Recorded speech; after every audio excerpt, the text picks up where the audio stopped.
ఎడారిలో సెలయేర్లు నవంబర్ 1.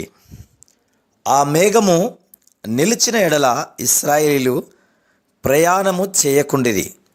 సంఖ్యాకాండము 9వ అధ్యాయము 19వ వచనం. ఇది విధేయతకు తుది పరీక్ష. గుడారాలను పీకేయడం బాగానే ఉంటుంది.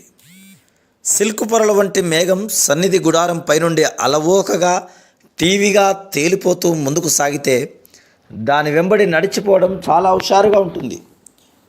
మార్పు ఎప్పుడూ ఆహ్లాదకరంగానే ఉంటుంది. దారి వెంట పోతూ ఉంటే కనబడే ప్రకృతి సౌందర్యం, కొత్త ప్రదేశాలను చూడడం, తర్వాతి మజిలీ ఎక్కడో అనే ఉత్సుకత, ఇదంతా ఎంతో బాగుంటుంది. కానీ ఉన్న చోటే ఆగిపోవడం అన్నదే బహు కష్టం. ఆ ఉన్న ప్రదేశం గాలి గంత లేకుండా ఉన్నా, సదుపాయాలేమీ లేకుండా ఉన్నా, ఒంటికి ఎంత సరిపడకున్నా, అది మన సహనాన్ని ఎంత పరీక్షించినా, ప్రమాదానికి ఎంత చేరువైనా అక్కడే తిష్ట వేసుకొని కూర్చోవడం తప్ప గత్యంతరం లేదు. కీర్తనాకారుడు ఇలా అంటాడు: ప్రభువు కొరకు ఓపికతో కనిపెడుతున్నాను. ఆయన నా మొరను చెవినిచ్చి ఆలకించాడు. అప్పటి పాత నిబంధన పరిశుద్ధుల కోసం చేసిన పనులను అన్ని కాలాల్లోనూ చేయగలడు. కానీ దేవుడు మనలను కొంతకాలం ఎదురు చూస్తూ ఉండనిస్తాడు. హడలగొట్టే శత్రువులకు ముఖాముఖిగా కంగారు పెట్టే పరిస్థితుల్లో ఆపదలు చుట్టుముట్టినప్పుడు మనలను అక్కడే ఉండమంటాడు. అయితే మనం వెళ్ళిపోవాలి, గుడారాలను ఎత్తేయాలి. ఇప్పటికే సర్వనాశనం అయిపోయేంతలా బాధలు పడి ఉన్నాం. ఈ వడగాలిని, మంటలను విడిచిపెట్టి పచ్చిక బయళ్లను, నదీ జలాలను వెతుక్కుంటూ వెళ్ళవలసిన సమయం వచ్చింది కదా.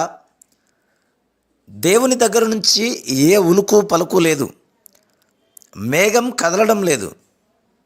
మనం కదలడానికి వీలు లేదు. అయితే మన్నా, రాతిలో నుండి నీళ్లు, ఆశ్రయం, రక్షణ మనతో ఉన్నాయి. దేవుడు తన సన్నిధిని మనతో ఉంచకుండా, మన అనుదిన అవసరాలను తీర్చకుండా ఎక్కడా మనల్ని ఆగిపోమని చెప్పడు. యువకులారా, తొందరపడి మార్పు కోసం పరిగెత్తకండి. దైవ సేవకులారా, మీరున్న చోటే నిలిచి ఉండండి. మేఘం కదిలేదాకా మీరు కదలడానికి వీల్లేదు. ఆయన తనకు ఇష్టమైనప్పుడు మీకు అనుమతిస్తాడు. చతికిలబడి ఉన్నాను, లేచి పరిగెత్తాలని కంగారు. కోరుకున్న చోటు వేరే ఉంది. అయితే అంతకన్నా ఆయనపై ఆధారపడాలని ఉంది. నా కుమారి, కదలకు, అన్యులు నశిస్తున్నారు. నేనేమి చేయలేకున్నాను. వాళ్ళని చేరాలనుంది, కానీ దేవునిపై ఆధారపడాల్సి ఉంది. పొందడం మంచిది, ఇవ్వడం మరీ మంచిది. అయితే అడుగడుక్కి, క్షణక్షణానికి, అన్ని వేళల్లో దేవునికి లోబడిపోవడం అన్నిటికంటే ఉత్తమం. Praise the lord.